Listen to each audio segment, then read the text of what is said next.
Last time we looked at work done in physics, and we have different forms of energy, concepts of energy, such as kinetic energy, chemical energy, heat energy, electrical energy, light energy, sound energy, mechanical energy, nuclear energy, and elastic energy. Mechanical energy is divided into two forms, which are the kinetic energy and the potential energy. The kinetic energy is the energy possessed by the body due to its motion, while potential energy is the energy possessed by the body due to its position. The chemical energy is energy stored in the food we eat. Heat energy is the energy that makes something hot.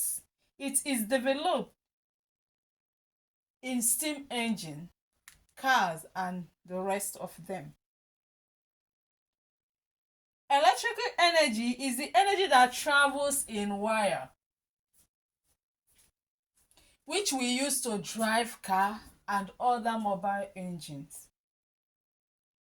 The light energy is the energy that enables us to see. Nuclear energy is the energy that is stored at the center of atom, which is released when atoms split or join together. While elastic energy is energy that is stored in an elastic spring. Each of this energy can be converted from one form to another. That is, can be changed from particular form to another form of the energy.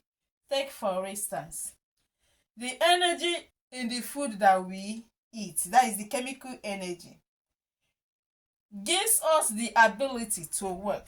So when we work, that chemical energy has been converted to kinetic energy, and also to heat energy, because there is friction between our foot and the ground on which we work, and which produces heat. So you can see that the chemical energy has been converted into kinetic energy and also into heat energy. The chemical energy in the fuel is converted into electrical energy that is used to drive the car when the fuel gets burnt. And this electrical energy is now converted into heat energy at the tire and the brakes, and then into sound energy. The light energy can be connected and stored, and then be converted into different forms of energy like electrical energy and the rest of them. Nuclear energy can be used to empower, that can be converted to electrical energy, which we use to empower our generators, fans, and different appliances at home. You can see how an energy can be converted from one form to another. During this conversion, it was established that no energy was lost. So the principle of conservation of energy stated that energy can neither be created nor destroyed, but can be converted from one form to another. In other words, it means that the total sum of energy in a closed system remains constant. That is, does not change. Now, let's talk more on mechanical energy. For a body to do work, it must have possessed mechanical energy. A body can do work due to the energy it possesses due to its motion, or energy it possesses due to its position. An object or a stone that is raised to a height, like the one on the board, possesses potential energy, because when released from this height, it can do work. You can see this is the height between the ground and the stone. It can do work by hitting the ground.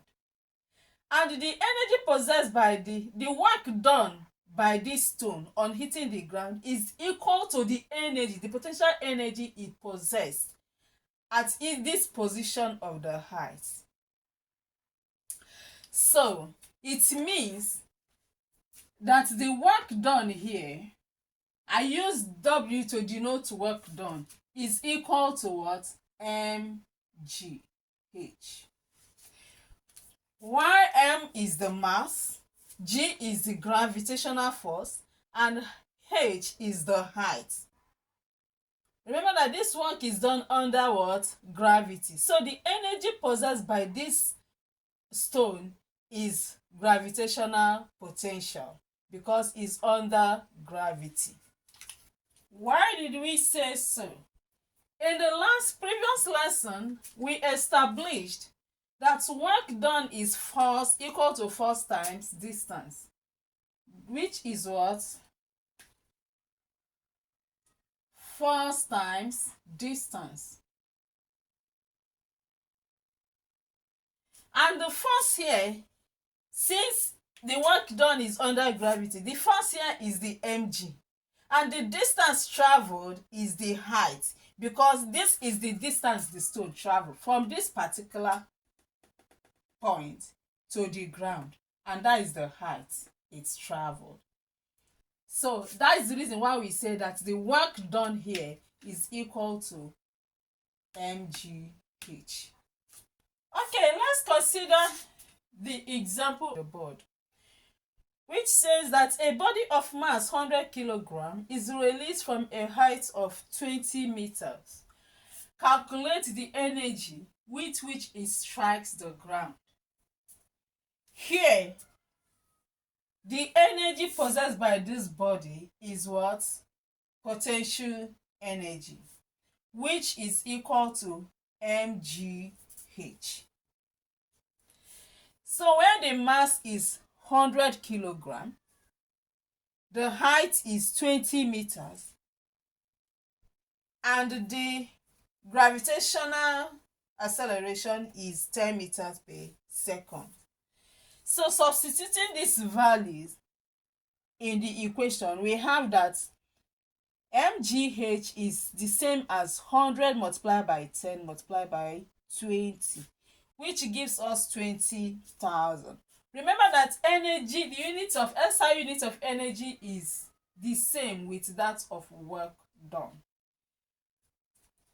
So energy is calculated in joule, just like as work done is calculated in joule.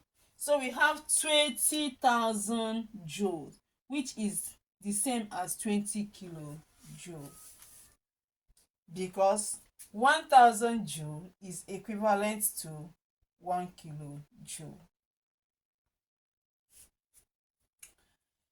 Let's look at kinetic energy. Let's consider two boys trying to push a table of mass 400 kilograms. Okay, let me say the mass of the table is 40 kilograms. This boy is weighing 400 kilograms, while this one is weighing 20 kilograms.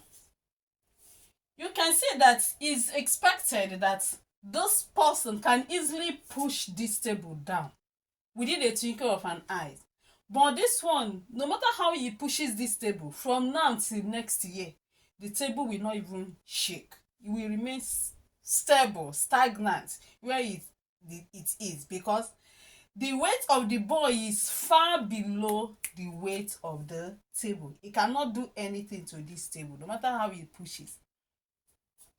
Just like a car that is moving with a very high speed, the same car moving with a very high speed, if it comes and hits this table, you know that it will move this table with very much force and fling the table.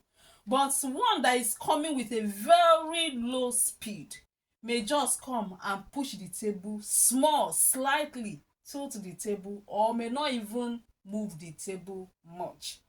Do you understand? So it's expected that as the higher the speed, the higher the energy of an object. And as the higher the mass of an object, the higher the energy possessed by the object.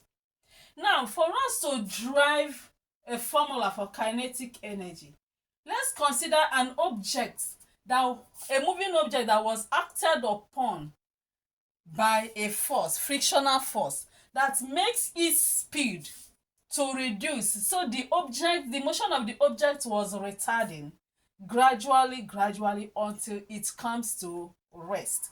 In this case now, we have to consider the initial velocity of the object, that's the velocity with which it started with, and the final velocity, that is the velocity at which it comes to the end.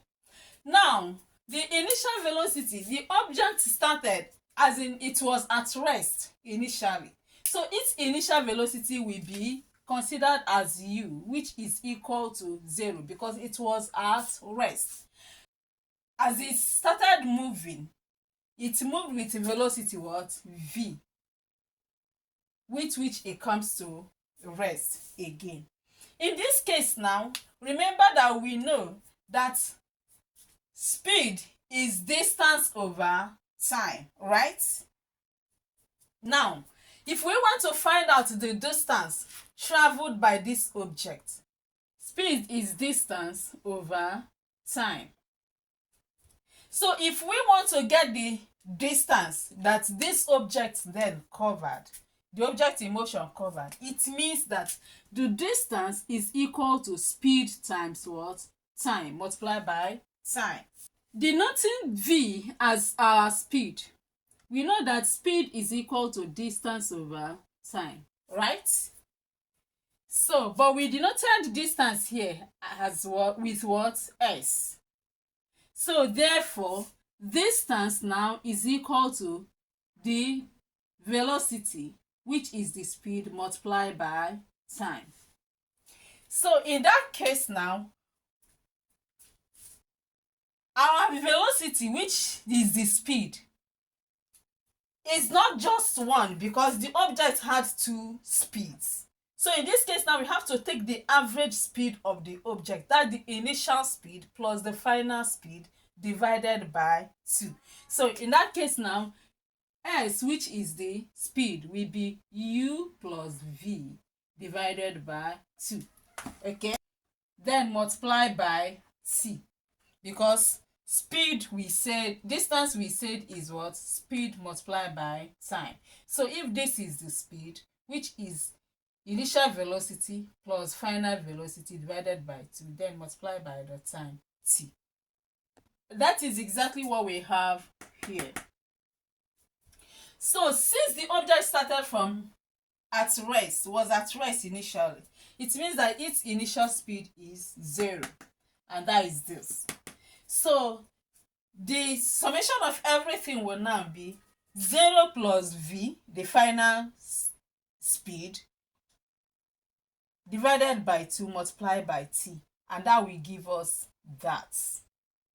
So which is the same thing as vt divided by 2. But remember that we said that work done is force multiplied by distance. It means that the work done by this person, these people pushing this table, is what? Force multiplied by distance. But this person did not actually do any work because the table did not move an inch. So we calculate the work done by this person. So, but the force is mass multiplied by acceleration. So, which is that? Having gotten that our distance is equal to v multiplied by t divided by 2, we have to go for the force. Let's establish what force is. We said that force is the mass multiplied by acceleration. But remember that acceleration is velocity divided by time. That is, remember the units of acceleration, meter per second square. And velocity is meter per second. So acceleration is the rate of change of velocity with time. Mass multiplied by acceleration multiplied by the distance. Where our distance is this, you bring it to this place. In this case now, we have that t can go against t, can cancel t. So we have mass multiplied by velocity multiplied by velocity. That will give us what? mv squared divided by 2.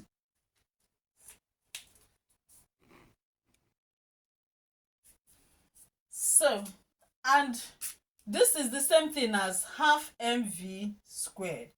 This is the same thing as having it in this way.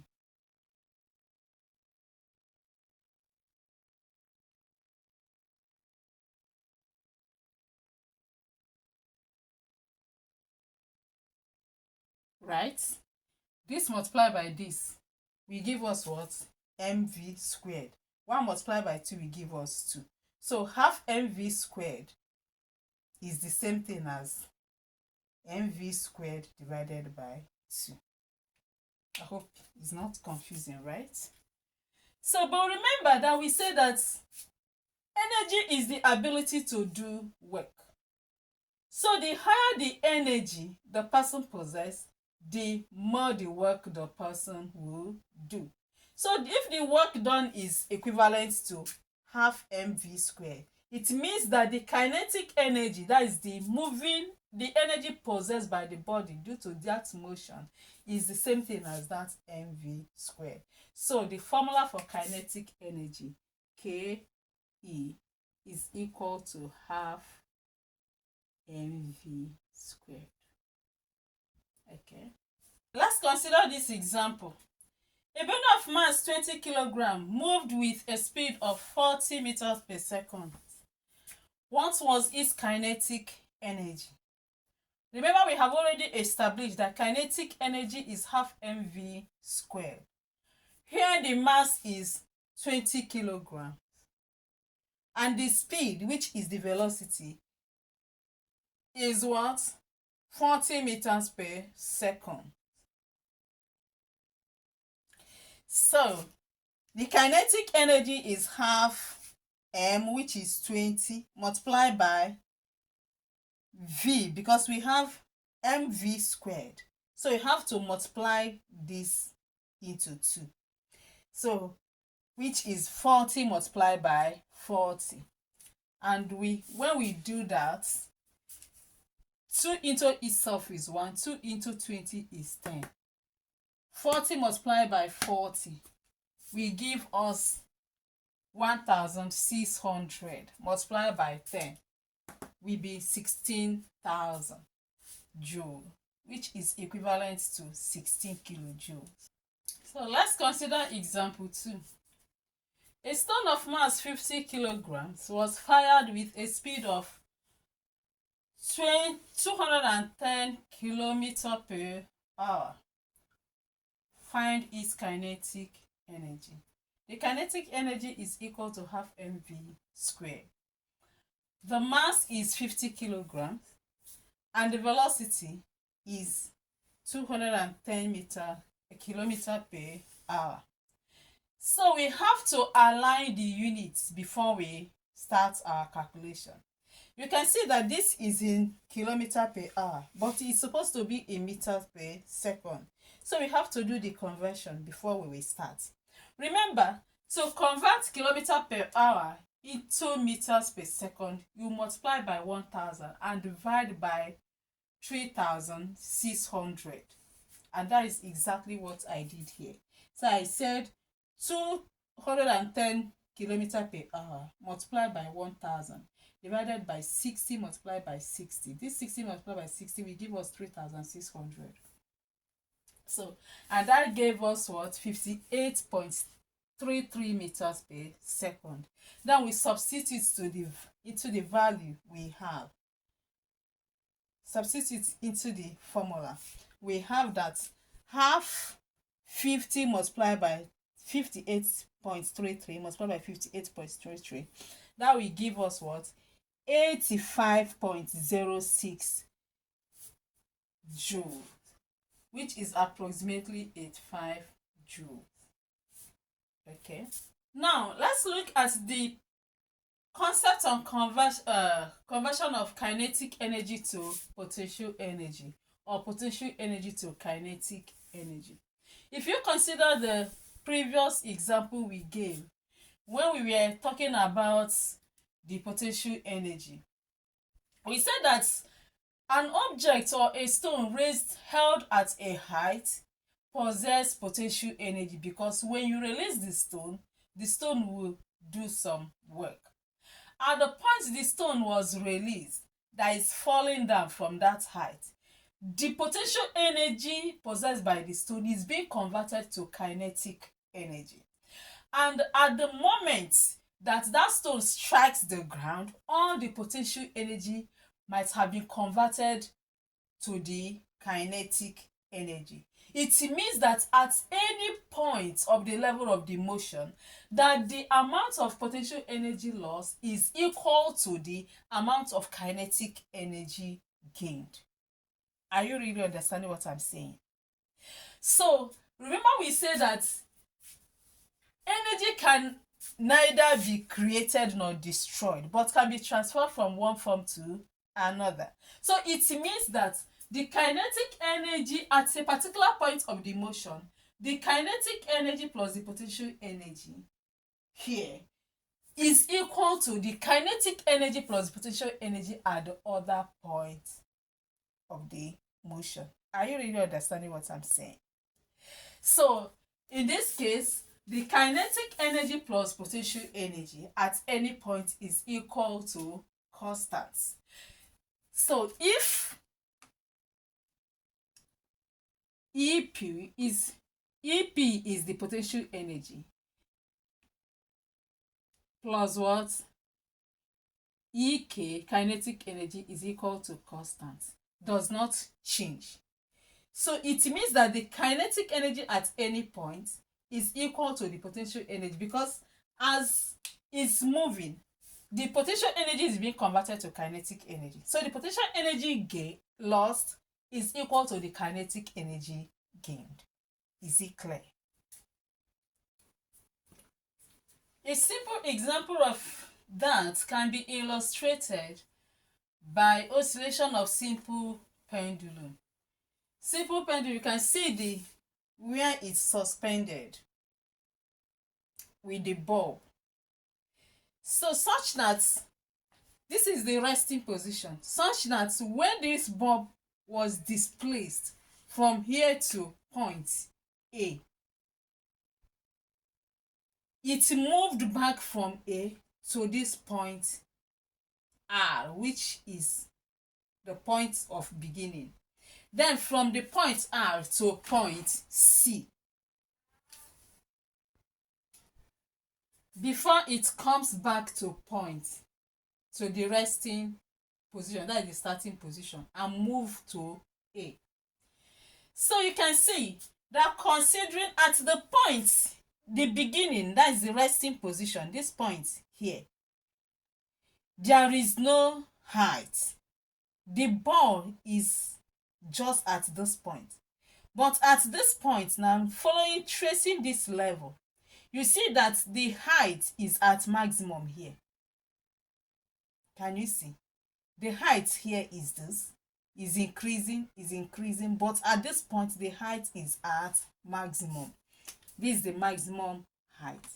So it means that at this point the potential energy is maximum, is the highest at this point.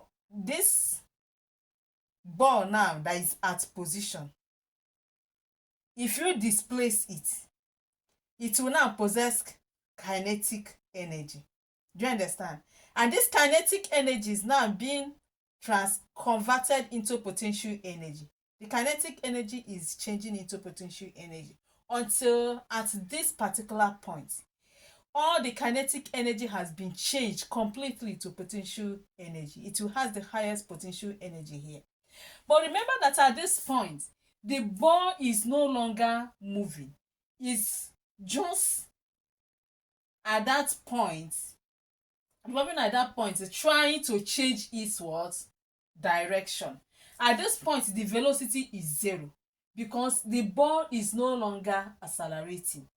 So the velocity here is 0, meaning that the kinetic energy here is 0, because the v is equal to 0. And when it then changes its position, it started accelerating. So the highest velocity is at this point. And since the velocity is maximum at this point, it means that the kinetic energy is maximum at this point. Then as it's coming here, the velocity is decreasing until at this particular point, the velocity becomes 0 again. And this point that the velocity it becomes 0, at this particular level, the height is maximum. You can see the height from here to here is greater than from here to here, is greater than from here. As you are coming down, the height is decreasing. So it's maximum here. So the potential energy at this point is also maximum. So you can see that at this point now, all the kinetic energy has been converted to the potential energy. And at this point, all the potential energy has been converted to kinetic energy. Meaning that here, the potential energy here is equal to the kinetic energy here. And here, all the potential energy that kinetic energy that were gained is equal to all the potential energy that was lost. And at this point, all the potential energy that was gained is equal to the kinetic energy that was lost.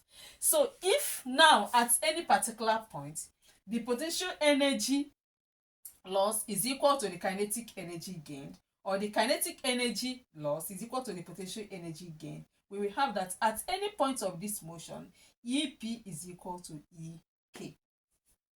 That is, the potential energy is equal to kinetic energy, such that M cancels M, since M is the mass of the same ball. So M will go with M. So we have that GH is equal to half mv square. Then, and making the mv square, making the v subject formula, we have that 2gh is equal to v. Therefore, v is equal to square root of 2gh. So that is the formula for the velocity. Example: a stone of mass 0.10 kilogram is thrown vertically upward with a velocity of 15 meters per second. Find its potential energy at the greatest height and the value of the greatest height. C. Calculate energy on reaching the ground. Take G as 10 meters per second square. Again, the air resistance. Solution. Remember that at maximum height, the velocity is 0. So the kinetic energy at the maximum height is 0, but the potential energy has its maximum value. Then on the ground, when it just strikes the ground, the kinetic energy is maximum, but the potential energy is 0, because on the ground there is no height. H is 0 on the ground. So it means that on the ground, the energy lost by the potential energy is equal to the kinetic energy gained. The total energy lost by the potential energy is equal to the total kinetic energy gained. So in that case, we say that on the ground, mgh is equal to half mv squared. So if that is the case, then it then means that the potential energy is equal to the kinetic energy, and our potential energy is half mv squared. The mass is 0.10 kilogram multiplied by the velocity squared, and that will give us 3.75 joule. So it means that the potential energy at the highest level is equal to the kinetic energy on the ground, which is equal to 3.75 joule. Then the greatest height is the next thing we have to consider. Using the formula, V is equal to square root of 2gh. We make the h there subject formula. When this square root crosses here, it becomes square. So we have that h is equal to v squared then divided by 2g. And our v is 15 meters per second. So the square root of 15 meters per second divided by 2 multiplied by the gravitational acceleration. So that will give us 11.25 meters as the greatest height. Let's consider question number 2. A stone of mass 10 kg falls from rest from a height of 400 meters. Calculate the kinetic energy after covering a distance of 100 meters. Air resistance is equal to 0. Gravitational acceleration is 10 meters per second square. Solution. The total mass at 400 meters. At that 400 meters, it was at rest. So the energy it possessed was potential energy. So the total energy at that 400 meters, energy at a particular point, total energy at a particular point is equal to the kinetic energy plus the potential energy. So at 400 meters, the sum of the energy it possesses is the sum of the potential energy plus the sum of the kinetic energy. But remember that at this point, it was at rest. So it possesses only potential energy. The kinetic energy at this point is 0. So, and that is the reason why we say the formula for potential energy is mgh. While our m, the mass, is 10 kg, the g is 10 meters per second square, and the height, which is h, is 400 meters, and that gives us 40,000 joule, which is 40 kilojoule. Then, as it was falling from that height, the potential energy is being converted to kinetic energy. Let's look at the energy it possesses when it was at height of 300 meters. Remember in the question it said after covering a distance of what? 100 meters. For me to know the energy it possesses at 100 meters. At 100 meters, if you take 100 away from the 400, that is, it means that the remaining energy will be what? Energy at 300. 400 minus 100 will give you 300. So let's look at energy at 300. If you take away the energy it possesses at 300 meters from energy it possesses at 400 meters, you get the energy it possesses at 300 meters is equal to the potential energy at that point plus the kinetic energy at that point. Remember that some of the potential energy has been converted to kinetic energy. So, and that is at 300 meters, we have that at that level, the mass is still 10 kilograms. The gravitational acceleration is still 10 meters per second. But the height now is 300 meters. And the energy will now be 30,000 joule, which is 30 kilojoule. Now, the total energy, as we have said, at 400 meters is equal to the total energy at 300 meters in accordance with the principle of conservation of energy. He said that there is always transformation of energy. Energy is transformed from one form to another, but there is no loss of energy. So it means that potential energy at 400 plus kinetic energy at 400 is the same thing as the potential energy at 300 plus the kinetic energy at 300. Now, the potential energy at 400 is 4,000 joules.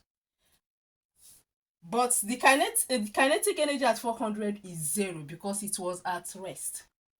Then the potential energy is at 300. We calculated it to be 3000 joule. So if we take this to this side, we will get that is by connection of like terms, we will get what? Making kinetic energy at 300 subject formula. We will get the sum of the kinetic energy at 300. By substitution, it means that the kinetic energy at 300 meters is 10,000 joules, which is 10 kilojoules. That is the answer, because after covering a distance of 100 meters, the height was at 400 meters and it covered a distance of 100 meters. So what will be its height at that point? 100 meters minus 400 meters minus 100 meters will give you 300 meters. So its height at this point now is 300 meters.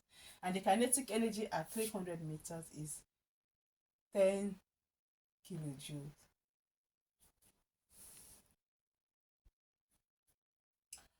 Question number 3. A ball of mass 40 kilograms fall from rest through 30 meters and comes to rest after penetrating a distance of 0.2 meters on the ground. What is the average force exerted by the ground on bringing this ball to rest? The gravitational acceleration is 10 meters per second square. We are asked to neglect the air resistance. Solution. Remember that at the moment that this ball strikes the ground, all the potential energy has been completely converted to kinetic energy. So it means that the kinetic energy at this point is equal to the potential energy it possesses before it starts this journey. So at the potential energy it possessed at the beginning was mgh, where m is equal to 40 kilograms, where m is equal to 40 kilograms. G, the gravitational acceleration, is 10, and the distance through which it falls was 30 meters. In computing this, we have 12,000 joules as the work energy possessed. Okay.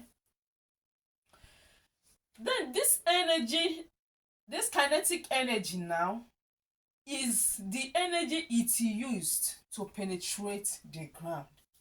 So the work done, this kinetic energy is what was converted into the work done in penetrating the ground. So it means that the work done is equal to the kinetic energy. And the work done is force multiplied by distance. The distance it penetrated was 0.2 meters.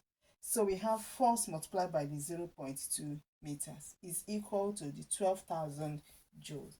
Making the force subject formula, we have that 12,000 joules divided by 0.2, it gives us 60,000 joules, which is 60 kilojoules. And that is the energy, that is the force exerted by the ground in bringing the ball to rest. Please, if you like this, click on the subscription button, click on the like button and then the bell, so that when next I upload new video, you will be notified to come and watch.